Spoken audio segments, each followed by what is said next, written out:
Welcome to Explain Verse BD.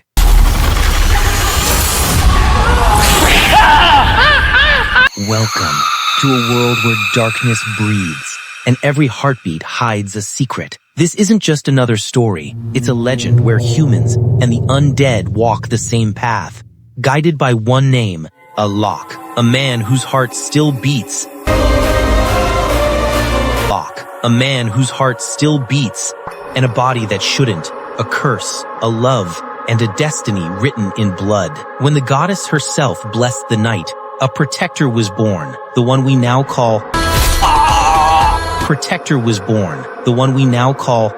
THAMMA. Here, love defies fate, loyalty fights hunger, and in the shadows awakens the oldest power of them all. Are you ready to witness a tale where the heartbeat itself becomes a weapon? Because this time, it's not about monsters. It's about who the real human is. THAMMA, 2025. The blood, the curse, the love. Coming soon, only in theaters. मैं बनूंगा तुम्हारा थामा।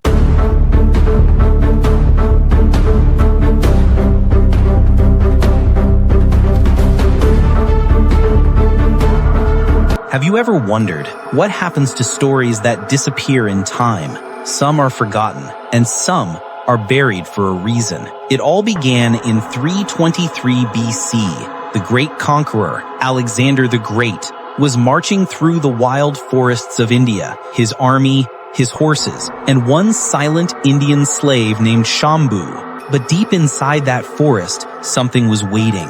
Something that didn't want Alexander to go any further. When night fell, the silence broke, and from the dark came a creature, with teeth sharper than any sword, and eyes that burned like fire. That night the forest took them all, Alexander, his men, even Shambhu, and India remained unconquered. Centuries passed. The story became a legend, until one man, in the present day, walked into that same forest again. His name was Alok Goyal, but his friends called him Bonnie, a struggling news anchor trying to make something out of nothing. He and his 3 friends were shooting fake ghost videos near that same cursed jungle. They wanted clicks, laughs, maybe a little fame, but fate had other plans. Their camera broke, the video turned funny instead of scary, and somehow it went viral. Bonnie became a joke overnight.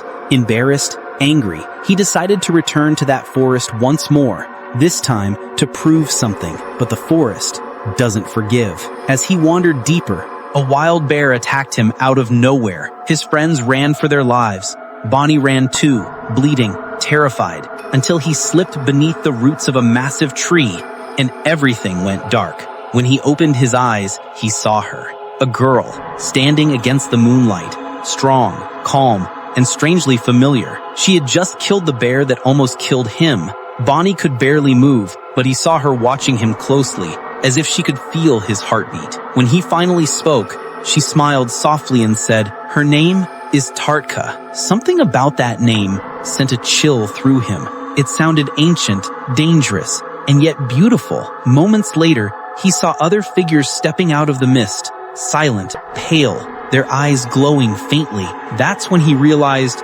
Tartka wasn't human. She belonged to a clan the world had forgotten, a race between the living and the dead, the Vitals. And from that moment, Bonnie's life was no longer his own.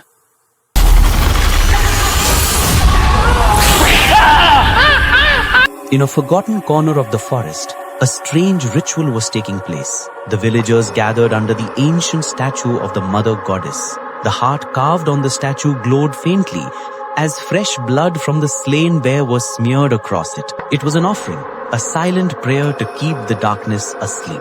Among them, the air began to shimmer, and for a moment, it felt like time folded back. The old legend of the battle between Raktabhij and Mata was being reenacted right before their eyes. But deep beneath that very ground, inside a dark breathing cave, something old and hungry was already awake. His name was Yakshasana, the oldest of the Vetals, trapped there for 75 years. When the dead bear was thrown into his pit, he laughed. He wanted blood, yes, but not of beasts. He wanted the warmth of human blood again. Meanwhile, above the ground, something new was happening. Tadka and Alok began to grow closer. She watched him with quiet curiosity, a man so fragile yet full of life. And he looked at her as if she was light itself inside that endless forest. But their closeness brought danger.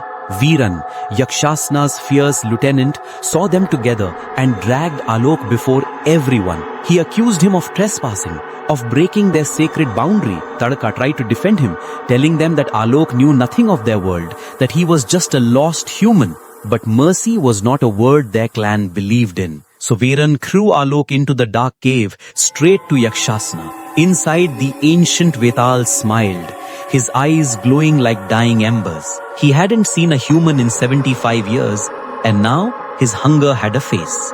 He bit into Alok's shoulder, the curse passing from the old to the new. But before the darkness could claim him, Tadka arrived. She fought Yakshasana, dragged Alok out, and drove him away from the jungle, into the city lights he once called home. That night changed everything. Vetals were forbidden to cross into the human world, but she did, not for power, not for survival, but for love. She was drawn to the one thing she could never have, a heartbeat, a living human heart. In the city, Alok's family believed he had died.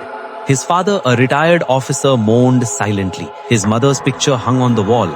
She had passed away years ago. Then one evening, the door opened and Alok walked in, alive, with Tadka beside him. But peace didn't last long. His father noticed things. The way Tadka avoided sunlight, the way she moved, the way her eyes glowed faintly at night. And one night, he saw her leap silently from the window into the darkness outside. He tried to warn his son, but Alok wouldn't listen.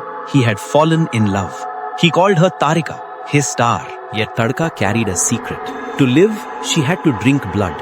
Not human, never human, but from animals. That was her curse and her control. Still, every time she looked at Alok, she felt that longing again to feel what he felt, to have what she never had, a beating heart. You know, everyone lives for themselves. But sometimes, destiny weaves lives together in ways no one can imagine. Now, Yakshasana, the ancient vampire lord, had realized something. Tadka and Alok were slipping away out of his reach. He sends his trusted man Veeran to bring them back, because in his eyes, they were his hunt. Meanwhile, Alok's family, pure vegetarians, peaceful souls, Alok tries to fit Tadka into that world, thinking maybe she's just different. They go out on their first date, and as the song Poison Baby plays softly in the background, Tadka starts to drink, laughs, dances, just like a normal girl. But on their way back, a group of drunk men start harassing them. They hit Alok. They beat him to the ground. And then something snaps inside Tadka. In one swift, horrifying moment, she reveals her Vetal form. Her eyes glow crimson, her movements fast, deadly, unstoppable. She tears through those men like a storm, protecting her only love.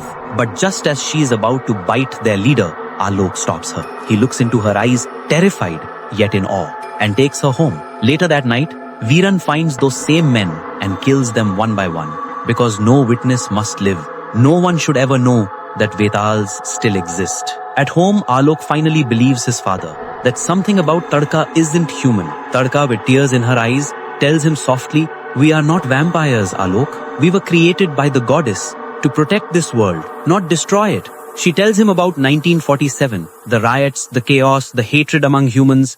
She had tried to help them, but the innocent turned on each other, driven by blind rage. That night, she realized humans were far more dangerous than demons.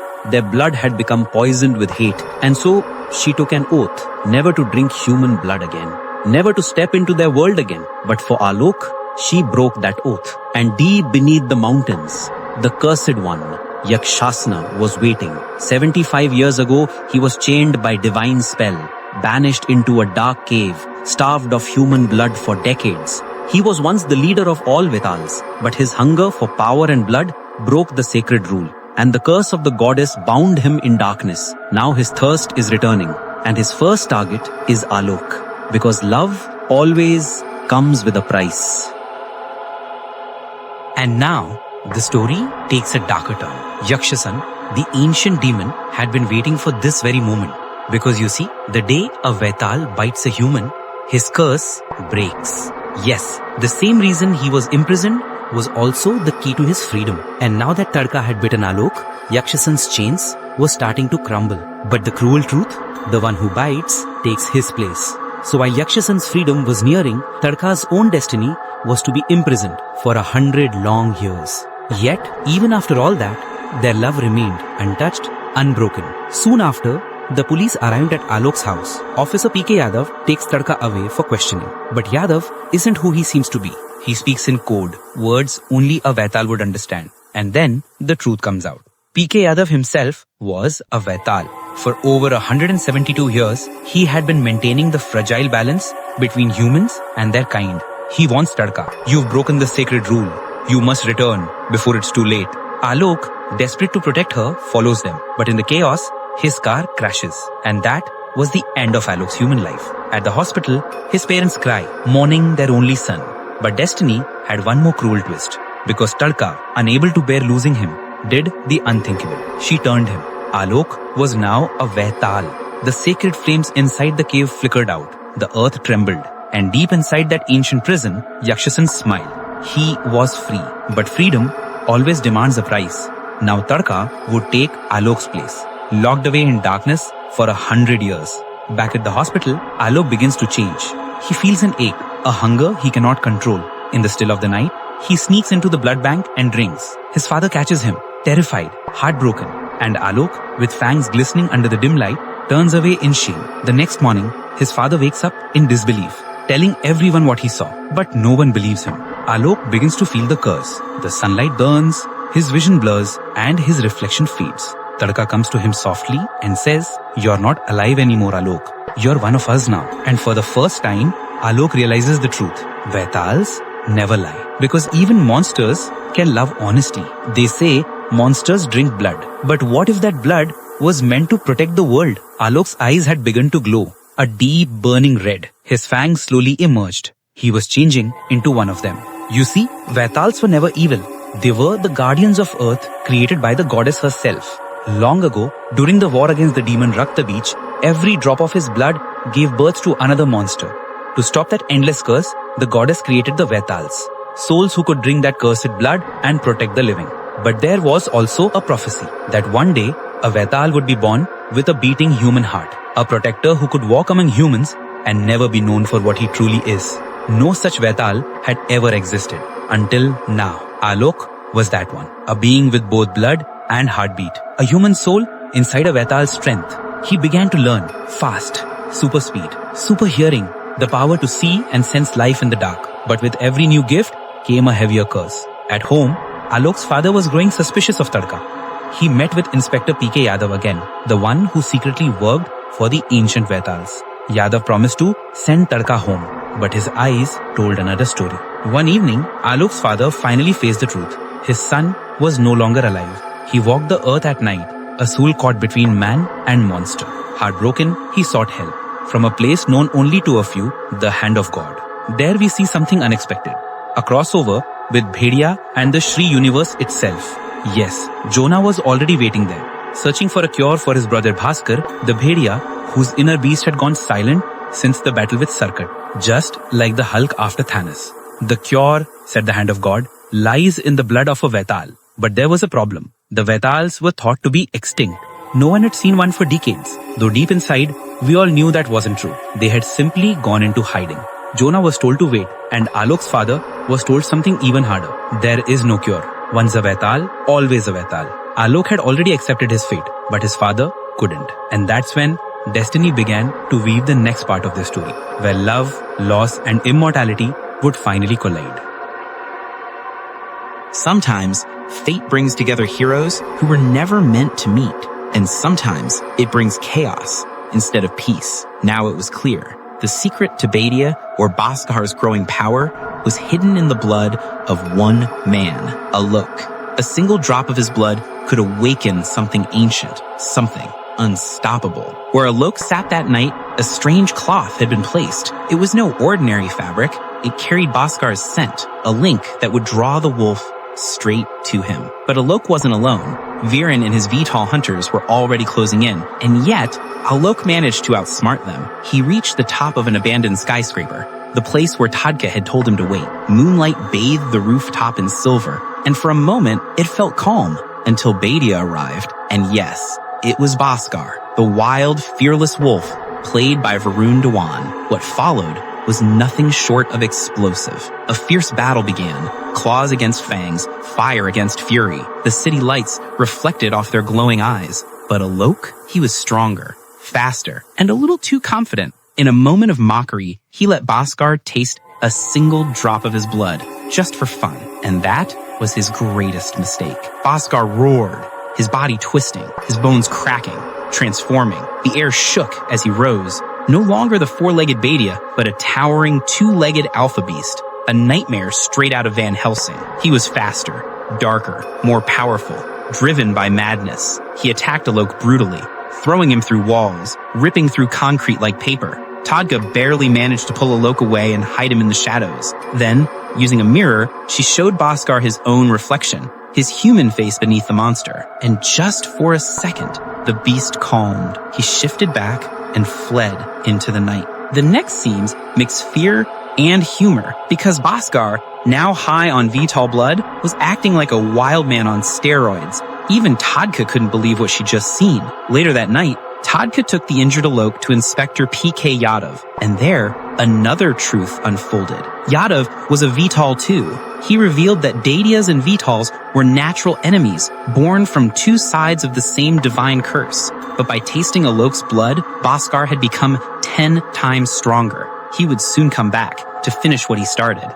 To protect Alok, Yadav took them both to his secret underground Vital community club, a hidden world filled with relics, ancient blood, and scrolls older than empires. There, Alok was fed the preserved blood of fallen warriors, even the blood of Alexander the Great himself. And as the torches flickered, a graceful shadow stepped forward, the Queen of Chindiri, played by Nora Fatehi, dancing in divine rhythm amidst the chaos. It was a moment no one expected, a haunting reminder that history, blood, and love were all tangled in the same eternal thread. Because in this world, no story ever truly ends. Alok was completely unaware that the one who saved him, P.K. Yadav, was a Baital too. Yes, another crossover in this dark world of shadows. After drinking so much corrupted blood, Alok fainted, and when he finally opened his eyes, he found himself trapped once again. Taraka was gone, and Alok was told he must stay at home, because if he broke even a single rule again, they would end him. He sat there lost in silence, broken, yet still breathing.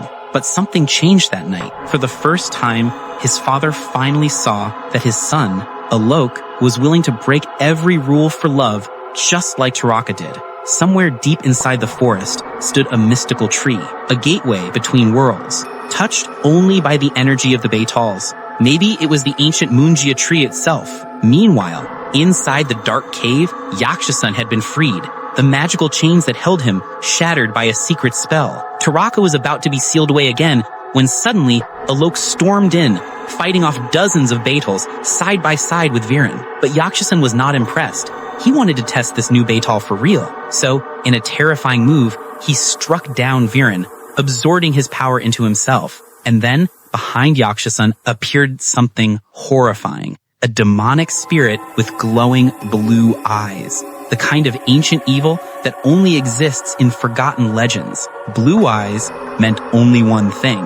He was the oldest of them all. Now, Alok faced Yakshasan, but no mortal could match such power. Even with Taraka's help, they were losing ground fast. Taraka's spell broke the chains, freeing them for a moment, but Yakshasan, he had once tasted human blood 75 years ago, and that made him unstoppable. With one final strike, he ended Alok's life. The forest went silent, and Taraka's scream of pain echoed through the heavens, so loud, so filled with love and grief, that even the goddess herself heard her cry. And then it happened. The heart that once beat with pain shattered open. From within, a radiant red light burst forth, the divine blessing of the goddess herself. That light entered Alok's body, and in that single eternal moment, he transformed. He became something the world had never seen before, a super Baital, blessed by the divine, forged from both darkness and light. With newfound power, Alok rose again. He struck Yakshasan down with ease, his strength shaking the very ground beneath them. He was ready to end it all, but Taraka stopped him. And that's when we finally understood Alok was not like the others. He wasn't driven by rage, but by heart, by compassion, by balance. And that was exactly what the goddess had wished for. A Baital who could feel what humans feel and understand what monsters endure. A bridge between two worlds. The first of his kind. The one who had been foretold. As his heart began to beat, like a human's, Taraka couldn't hold back her tears. She had fallen in love, not with a creature, but with the man who carried both light and shadow inside him. Maybe Alok had become something greater. A hybrid capable of drinking blood and yet living on ordinary food too. Perhaps we'll truly understand this in THAMMA too. But for now, peace had returned. Yakshasan was imprisoned once again, and Alok, now the new leader, declared a new law. No one will ever bow before another again. Humans and Baitals will live as equals. There will be balance and no more fear, but destiny wasn't done yet. Somewhere in the shadows, we saw Sarkata still alive. It's possible that at the end of 3-2, Akshay Kumar absorbed his powers through the ancient Munjha energy. And maybe, just maybe, Sarkata is Akshay Kumar himself, his body transformed by molten fire. He alone walked into the chamber, freed Yakshasan's chains that neither Alok nor Taraka could break. How? No one knows yet. But one thing is certain, the world of THAMMA has only just begun to awaken. And then they said it. The chains one just unlocked, they were melted away. Which means only one thing. Whoever did that was far stronger than any of them. Maybe even beyond divine or demonic. Because remember, Baitals cannot break these spells. Not without sacred mantras. Only someone outside their world could do it. At the end, Alok asked one question. A question that changed everything. If Yakshasan grows stronger by drinking human blood, then shouldn't I become stronger too? But how? The only way would be to drink the blood of a wolf head. And that felt strange. Sometimes the wolf drinks the Baital's blood. Sometimes the Baital drinks the wolf's blood. A cycle of power, a loop of curse. Still Alok knew one thing. He had to find the wolf. But destiny had other plans. Because the wolf had already crossed into his world. He didn't need to search. The hunt had already begun. Maybe that's exactly what Bhedia too will show us. What happened to Jana after Sarkata killed him. How he found his way to the hand of God. How he received the vision. And how Bhaskar, the beast within, was led straight to Alok. And as THAMMA reaches its end, we see the glimpse of something bigger. A powerful new film on the horizon. One that will feature Sayara's Anita. And that's when, boom, the screen fades to black. So yes friends, that was the story of THAMMA 2. A wild crossover in the Maddock the Maddock horror comedy universe. And honestly, it might just be their weakest link yet. Because despite all its power, its lore, its divine crossover moments, the heart of the film felt missing. Too many songs, too many twists, and a story that could have been told in just 5 minutes. Like when you say, yesterday my relatives came over, and you don't need a whole movie to explain what happened. Still, the concept, the emotion, the mythology had something rare, and maybe, just maybe, this isn't the end of the story. Because when divine blood mixes with the curse of the wolf, the world of THAMMA is only getting started. So yeah, that's what happened. And honestly, I explained the entire film to my friends in just 2 minutes. They laughed. Not because of my storytelling, but because they couldn't believe someone actually made a movie this bizarre. Now look, to be fair, some people really liked THAMMA. Some said it had depth, some said it had meaning. But personally, I couldn't really connect with it. Still, I'll admit this much. It's a decent addition to the Maddock horror comedy universe. A film that quietly introduced a Baital as part of their growing multiverse. A being who may one day fight alongside the others in their great cosmic war. And I have a feeling that Bhedia, yes, the one who was left broken, is going to transform again. Because what Sarkata did to Bhedia at the end of 3-2 was truly painful. He ripped that transformation right out of him. So now, Bhedia needs a new awakening, a rebirth. And maybe that's why THAMMA was created. To bring the power of the Baital into this world.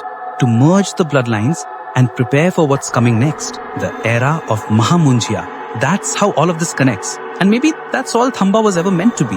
A bridge between worlds. So, if you watch it, don't expect a masterpiece. Take it as a fun, romantic, slightly chaotic ride through myths, monsters, and a little bit of madness. Because in the end, sometimes a story doesn't have to be perfect to be remembered. And so, in the end, the heart that once feared the dark became its light. Love conquered what time could not. A curse turned into a promise, and a protector was born from pain. Alok's heartbeat still echoes, not as a monster's roar, but as a song of balance between the living and the forgotten. Because in the world of THAMMA, darkness isn't evil, it's just love waiting to be understood. The goddess smiles once more.